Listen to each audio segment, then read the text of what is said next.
perguntasse quem é o político com mais poder no Brasil, a resposta até pode parecer óbvia, o presidente Lula. Mas, como eu disse, se trata do Brasil e as respostas não são tão óbvias assim. Ainda no governo de Jair Bolsonaro, um deputado de Alagoas ganhou destaque maior do que o líder do executivo, Arthur Lira. Desde que chegou à presidência da Câmara dos Deputados, o parlamentar tem colecionado vitórias e feito com que suas vontades fossem atendidas. Não é à toa que Arthur Lira ganhou a confiança de quase todos os deputados, e isso ficou demonstrado no resultado acachapante de sua reeleição. É o presidente da Câmara mais votado da história do Brasil, Arthur Lira, acaba de ser eleito com 464 votos. O trator do PP, o homem que deu nova atração ao chamado Centrão, com a articulação e o desenvolvimento de uma maneira de articular baseada na distribuição centralizada nele de verbas do chamado orçamento secreto. Até por isso, Lula e seus ministros têm evitado enfrentar Lira por receio de que trave as pautas do governo no parlamento. Quase em tom de ameaça, o presidente da Câmara alertou que o Planalto ainda não tem uma base consistente para aprovar projetos. Nós teremos um tempo para que o governo também se estabilize internamente, porque hoje o governo ainda não tem uma base consistente, nem na Câmara, nem no Senado, para enfrentar matérias de maioria simples, quanto mais matérias de quórum constitucional.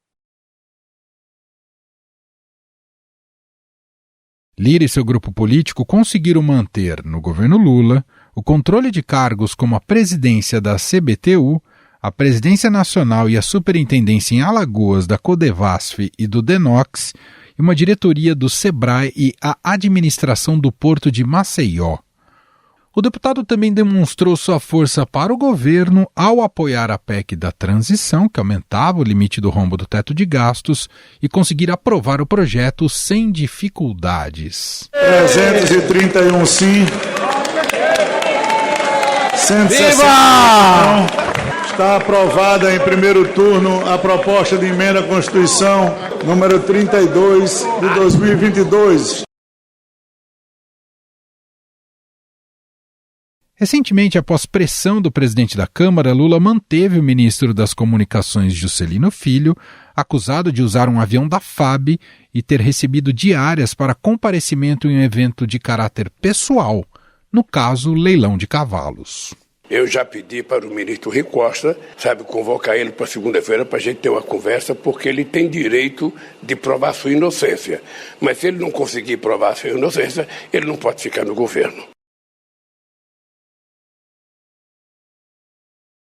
Não podemos esquecer que boa parte desse poder que Lira adquiriu no Congresso Nacional veio através do chamado orçamento secreto. O presidente da Câmara é um grande defensor da distribuição de emendas parlamentares com pouca transparência. Sobre o orçamento dito como secreto, os custeios para a saúde que entram direto na conta dos municípios, o que seria da atenção básica no Brasil se não tivessem esses recursos da saúde, que não tem placa de inauguração.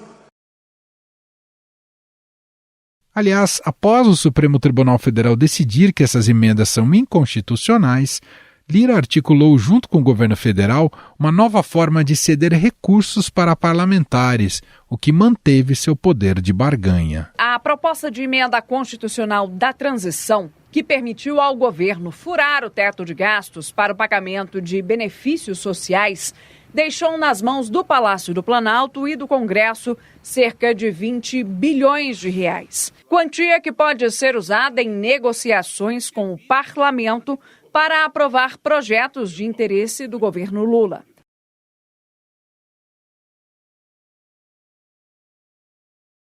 Apesar de tudo parecer estar a favor de Lira, um novo adversário pelo poder surge em seu caminho, Rodrigo Pacheco.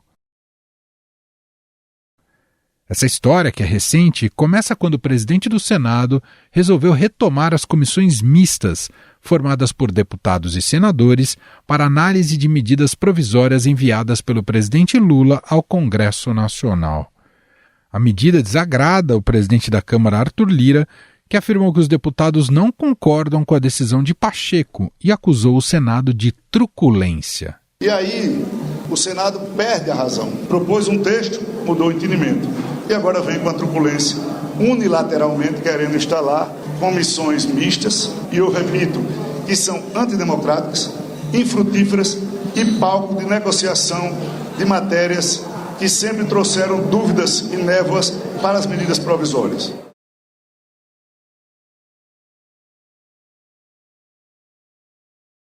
Pacheco, que é presidente do Congresso, afirmou que o Senado é a favor do restabelecimento do que é previsto na Constituição, ou seja, a retomada das comissões mistas. E retomaremos a ordem constitucional com a determinação pela presidência do Congresso Nacional da instalação imediata das comissões mistas de medidas provisórias, com as indicações pelos líderes de Senado e Câmara dos membros dessas comissões mistas de medidas provisórias, para que possamos cumprir o nosso papel constitucional como sempre fizemos, inclusive no governo anterior. O presidente da Câmara acrescentou que a forma como está sendo conduzida a situação vai prejudicar o governo Lula. Essa questão de ordem decidida, pelo que eu entendi na reunião dos líderes dessa semana, não vai andar 1 milímetro na Câmara dos Deputados. E o prejuízo vai ser para o governo atual.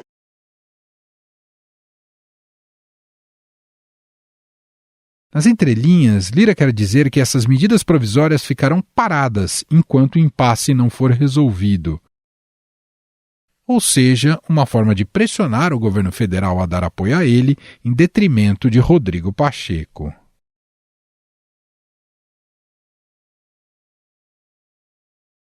Essa não é a primeira vez que Arthur Lira tenta atropelar o que está escrito na Constituição do país. O presidente da Câmara valeu-se de sessões de 1 minuto às 6 da manhã para a contagem do prazo regulamentar. Isso fez com que o projeto de lei sobre o imposto de renda, por exemplo, fosse para votação sem que o texto final pudesse ser apreciado pelos próprios deputados. Prática essa, executada desde o começo do seu mandato como presidente da Casa no governo Bolsonaro. O Lira determinou um ritmo de trabalho aí capaz de acelerar a tramitação de projetos que são apoiados pelo governo Bolsonaro, né? São mudanças no regimento interno dos deputados, como uso de grupos de trabalho no lugar de comissões temporárias, sessões relâmpagos, a gente viu agora, né, a sessão da PEC dos benefícios de 1 minuto. No editorial desta segunda-feira do Estadão, o jornal questiona se Arthur Lira não tem se comportado como um monarca absolutista, que detém todo o poder e onde as leis não o atingem. Para responder a essa questão, e também sobre os perigos de um político com tantos poderes, vamos conversar com o cientista político e coordenador do blog Podcast Legislativo, aqui do Estadão, Humberto Dantas.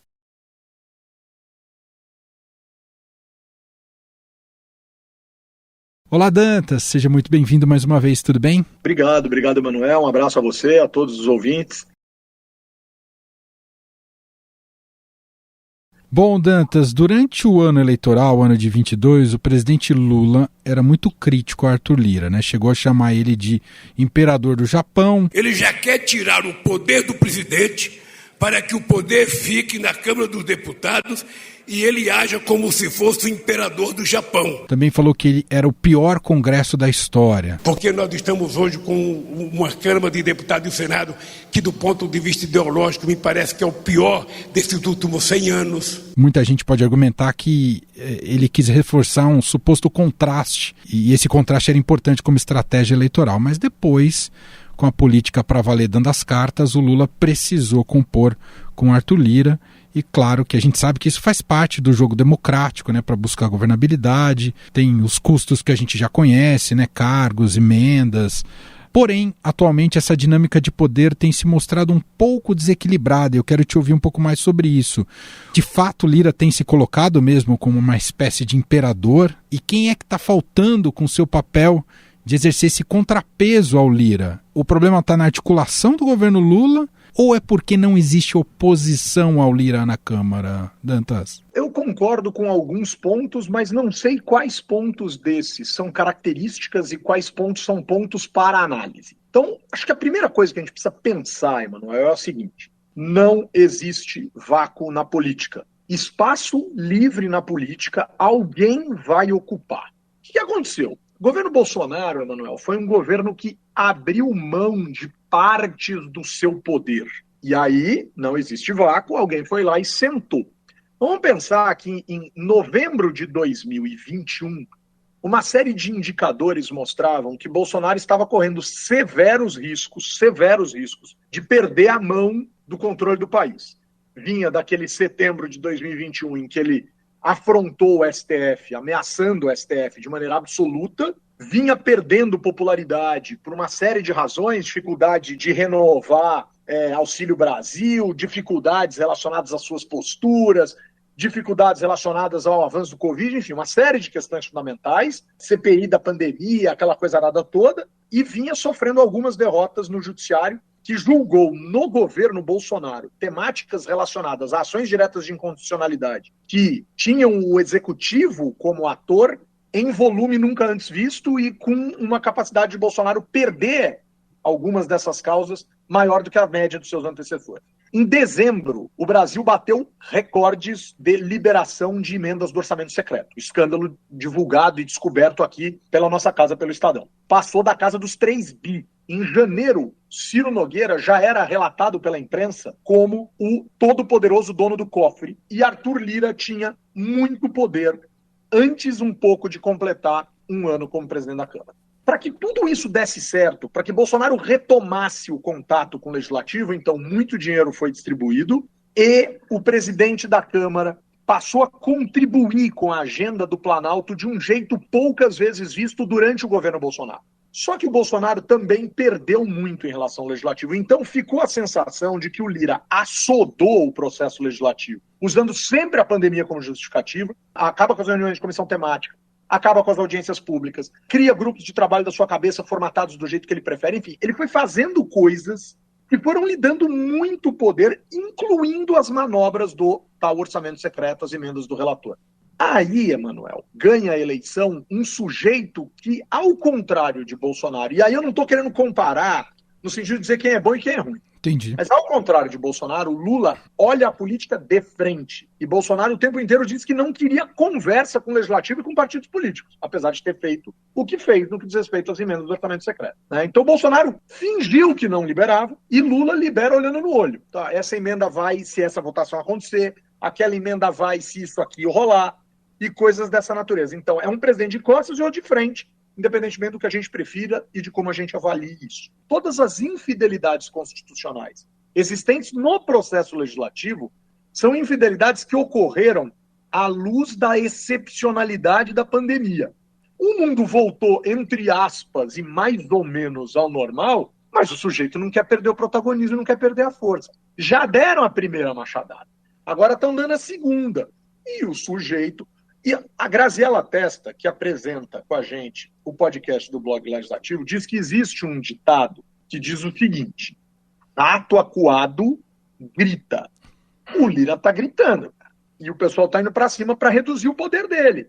E ninguém que adquire o poder que ele adquiriu, à luz da nossa cultura política brasileira, solta o poder fácil. Entendi. É todo mundo que chega se afeiçoa, e quem se afeiçoa não quer largar. A manifestação atual do Lira é muito menos pelo o poder que ele acumulou, mas justamente ele está sentindo o golpe do que ele está perdendo efetivamente de poder. É isso, Dantas? Emanuel, essa é uma possível interpretação, mas eu alinharia as duas. Quem tem não quer perder e quem está perdendo grita. Olha lá, na semana de dezembro, em que o STF decidiu que as emendas ao orçamento secreto seriam proibidas, se ele não estava gritando, se ele não estava dizendo, desse jeito vai ser difícil, desse jeito não vai ter governabilidade, desse jeito não vai funcionar.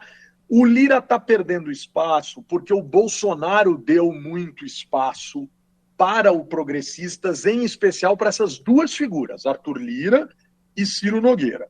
O Ciro Nogueira continua muito fiel ao discurso bolsonarista por uma série de questões, era ministro da Casa Civil, o partido apoiou o ex-presidente Bolsonaro na sua tentativa de reeleição, etc. O Ciro Nogueira ficou como o representante do Progressistas na ala bolsonarista da história do Progressistas recente. O Arthur Lira já está quase agindo como um líder de governo. Ele que tem dito, tem base, não tem base, existe, não existe, vai, não vai, é possível, não é possível. Quem é ele para controlar essa agenda desse jeito? Tanto que até agora muita gente não sabe sequer o nome dos líderes do governo na Câmara, porque o Arthur Lira está jogando nessa posição também. Então, assim, ele está com muito poder e não está nem um pouco satisfeito com a perda de espaço que lhe está sendo imposta por Judiciário, Senado, e aí vai dizer, e pelo Executivo? O Executivo sabe que não pode arrumar briga com esse sujeito. E Dantas, sobre a oposição ao Lira na Câmara, ela existe? Ela é velada porque ele acumulou muito poder e porque ele convenceu muita gente que do jeito dele era bom e não são estas pessoas que vão tentar derrubá-lo. Então, esse excesso de poder do Lira, se for desmontado, será desmontado de fora para dentro. Então, do STF para a Câmara, do Senado para a Câmara, e percebeu, um desmonte, do Executivo para a Câmara, e aqui eu vou incluir o Executivo na seguinte questão, Emanuel. A partir do instante em que o STF diz não se paga mais desse jeito, e o presidente Lula, no seu discurso da vitória, no seu discurso da posse, e em alguns outros discursos disse, precisamos respeitar o parlamento. Ele chegou a dizer coisas do tipo, eu preciso, ou nossa agenda precisa, muito mais do Lira e do Pacheco do que eles da gente. É uma visão muito correta em termos políticos do presidente Lula, é uma visão muito aguçada do presidente Lula, apesar de em outras declarações ele está demonstrando uma falta de sagacidade, uma falta de habilidade que tem preocupado, né? Mas em 2003, quando o governo dele começou, também bateu muito a cabeça. Emanuel, uma troca de governo desse tamanho, com um resultado super equilibrado e com um Congresso muito mais à direita do que à esquerda, o Congresso hoje, eleito em 2022, é muito mais à direita do que o Congresso de 2003, por exemplo, quando ainda era um Congresso muito fácil de montar uma oposição grande ao Lula e ele foi puxando essa galera com ele. Então, assim, as placas tectônicas, cara, quando se mexem, treme tudo que está em cima.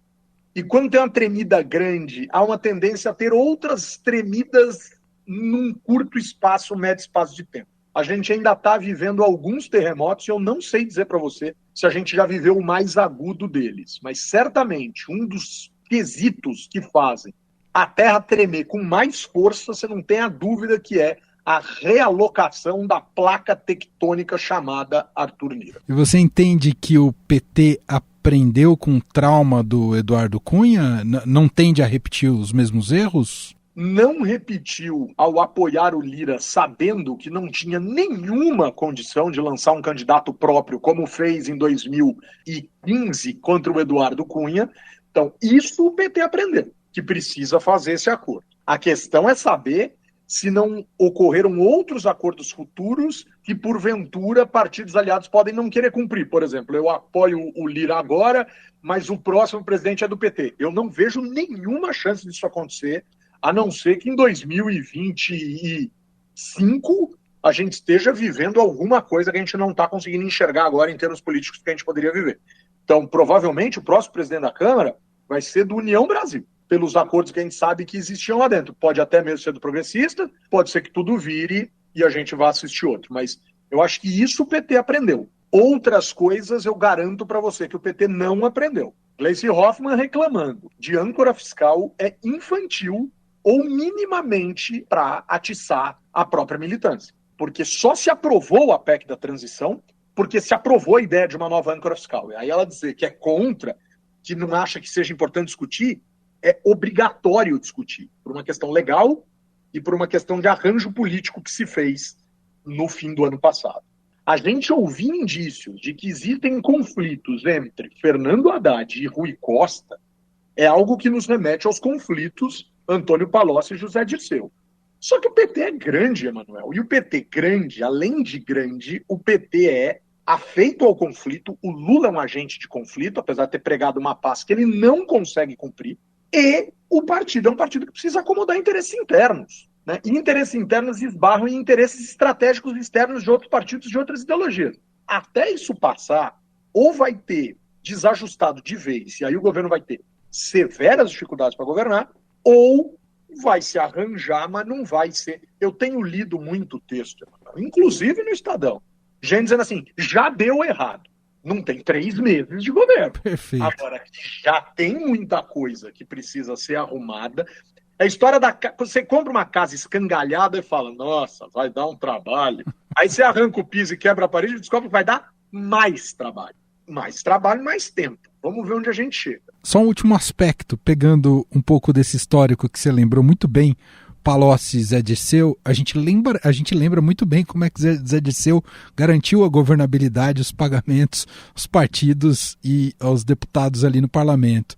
Pensando nessa nova gestão Lula, o Rui Costa tem capacidade de construir essas pontes de outra maneira, em outras bases, Dantas? A gente precisa observar o percentual do orçamento que é destinado aos parlamentares. E seria legal somar a esse percentual o que se sabe, ou o que nós gostaríamos de saber, ou o que deveríamos saber a respeito dos dinheiros ilícitos pagos sob a lógica do que se convencionou chamar de mensalão, que se converteu na tal da ação penal 470 no STF.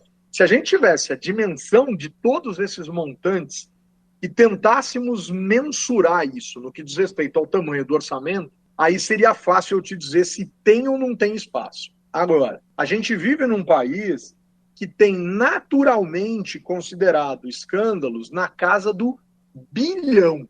Eu queria lembrar que o mensalão, eu não estou justificando nem apoiando, muito pelo contrário. Claro. Primeiro, ele aconteceu historicamente, e talvez ainda continue acontecendo. Segundo, que ele aconteceu e acontece de maneira ampla, tem mensalão em município, tem mensalão em estado, tem mensalão por aí.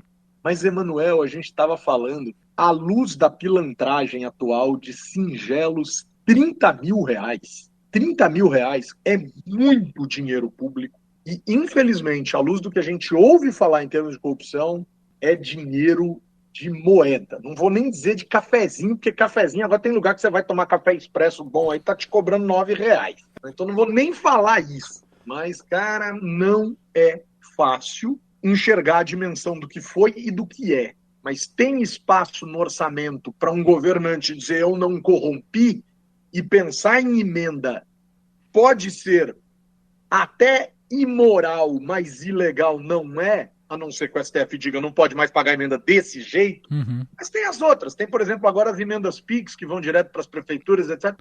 Dá-se um jeito. A questão é saber o quanto que os governos querem dar um jeito. E este terá que dar um jeito se quiser dialogar com a direita. 56% dos deputados eleitos são de partidos de direita. Cara, não dá para o governo nem respirar e sonhar com a pauta progressista de esquerda que ele gostaria. Que governar vai ser muito mais evitar o pior e fazer o possível nesses 4 anos do que avançar de maneira expressiva. A não ser quando chegar um pouco mais perto da eleição e aí o deputado troca convicção por recurso e aí o recurso é o patrão e ele vai talvez aprovar alguma coisa ou outra um pouco menos ortodoxa nesse instante em termos de políticas públicas. Sensacional, Humberto Dantas, cientista político, coordenador do blog e do podcast Legislativo, que você encontra em todas as plataformas de streaming e agregadores de podcast, mais uma vez batendo esse papo aqui com a gente. Obrigado, viu, Dantas? Eu que agradeço, Emanuel. Esse tal de Dantas fala mais que o homem da cobra, dizem os ditados populares, mas é a emoção de estar com você e de poder a gente sempre refletir sobre assuntos tão importantes e tão estratégicos. Um abraço a você e a todos os seus ouvintes. Estadão Notícias.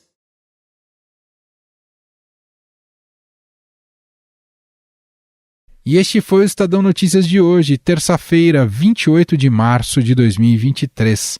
A apresentação foi minha, Emanuel Bonfim.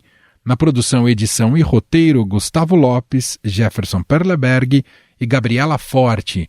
A montagem é de Moacir Biasi. E o nosso e-mail, podcast@estadão.com. Um abraço para você e até mais.